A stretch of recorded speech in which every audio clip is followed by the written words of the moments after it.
কোমল পানীয়র চাহিদা আমাদের দেশে সব সময় থাকে। বর্তমান সময়ে বাড়ি হোক বা বিশেষ অনুষ্ঠান, কোমল পানীয় একরকম অপরিহার্য হয়ে উঠেছে। কিন্তু আপনি কখনো এসব পানীয় বোতলগুলোকে মন দিয়ে খেয়াল করেছেন? কেন এসব পানীয়র প্লাস্টিকের বোতলের নিচের অংশ সমতল হয় না?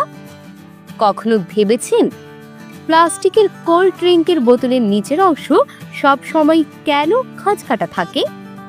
বহু দশক ধরে শরীরকে শীতল রাখার জন্য মানুষ কোমল পানীয় ব্যবহার করছে। ঠান্ডা পানীয়র ইতিহাস শুরু হয় 17 শতকে।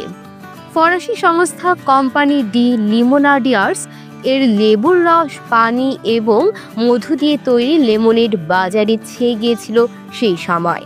পরে ইউরোপের অন্য দেশে কোমল পানীয়তে কার্বনেটেড পানি ব্যবহার করার চল শুরু হয়। 1780 সালে জেনেভায় জোহান জ্যাকব স্কিউ প্রথম পানিতে কার্বনেট ব্যবহার করার প্রক্রিয়া আবিষ্কার করেন। কোল্ড ড্রিঙ্কের বোতলের অনন্য আকৃতি এবং নকশা বিজ্ঞাপন এবং ব্র্যান্ড পরিচয়ের জন্য গুরুত্বপূর্ণ। কিন্তু শুধু সেজন্য নয়, কোমল পানীয়ের পেছনের অংশ খাঁজকাটা হওয়ার নেপথ্যে রয়েছে বিজ্ঞান। বিভিন্ন প্রতিবেদন অনুযায়ী কোমল পানীয়ের বোতলে থাকা গ্যাসের কারণে বোতলগুলো এইভাবে তৈরি করা হয়। ঠান্ডা পানীয়ের ওপর চাপ দিয়ে গ্যাস ঢোকানো হয়, যা সমতল বোতলগুলোর ওপর আরো চাপ দেয়, ফলে বোতল ফেটে যাওয়ার সম্ভাবনা থাকে।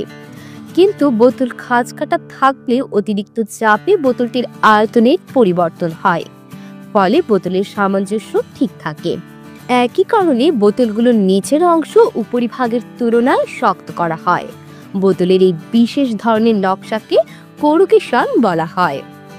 এমন তথ্যবহুল সংবাদ পেতে চ্যানেলটি সাবস্ক্রাইব করে পাশেই থাকুন। আর ভিডিওটি কেমন লেগেছে মন্তব্য করতে ভুলবেন না।